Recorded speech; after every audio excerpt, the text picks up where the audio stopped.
Hello. അപ്പോൾ ഇന്നലെ ദുരന്തർ 2 കാണാൻ പോയി. 3 മണിക്കൂർ 55 മിനിറ്റാണ്.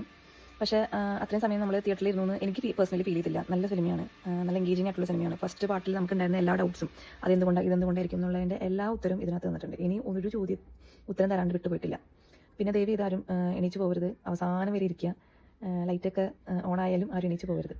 സ്ക്രീൻ ബ്ലാങ്ക് ആവണ വരെ എല്ലാവരും ഇരിക്കും. ഇപ്പോൾ ആൾക്കാർക്ക് ഇതിൽ നിന്ന് എന്താണ് കിട്ടണമെന്ന് എനിക്ക് മനസ്സിലാവില്ല. എൻ്റെ അടുത്ത് പെൺകുട്ടിയാണെങ്കിലും താഴെ 2-3 പേരാണെങ്കിലും അതിലെ മെയിൻ സീൻസും കാര്യങ്ങളൊക്കെ ഇങ്ങനെ എടുത്ത് വീഡിയോ എടുക്കുന്നുണ്ടായിരുന്നു. ഇപ്പോൾ ടൈറ്റിൽ കാർഡൊക്കെ എടുക്കുന്ന അത് വേറെ, പക്ഷേ അതിലെ മെയിൻ ട്വിസ്റ്റും അതിലെ മെയിൻ സീൻസും ഒക്കെ വീഡിയോ എടുത്ത് അത് പോസ്റ്റ് ചെയ്ത് അതിൽ നിന്ന് ലൈക്ക് എന്താ പറയുക, സീക്രട്ടായിട്ട് വെച്ചിരുന്ന പല സീൻസും എടുത്ത് വീഡിയോ എടുത്ത് ആൾക്കാർ ഇട്ടിട്ടുണ്ടെന്നുള്ളതാണ് അതിൻ്റെ ഒരു ഇത്. എന്തിനാണ് ഇങ്ങനെയൊക്കെ ചെയ്യുന്നത്? എന്താണ് ഇതിൽ നിന്നൊക്കെ കിട്ടണമെന്ന് എനിക്ക് മനസ്സിലാവുന്നില്ല. ഇങ്ങനെയൊക്കെ വീഡിയോ എടുക്കുന്നത് കാണുമ്പോൾ സത്യം പറയുമ്പോൾ കാലേ വാരി നിലത്തടിക്കാനാണ് തോന്നുന്നത്.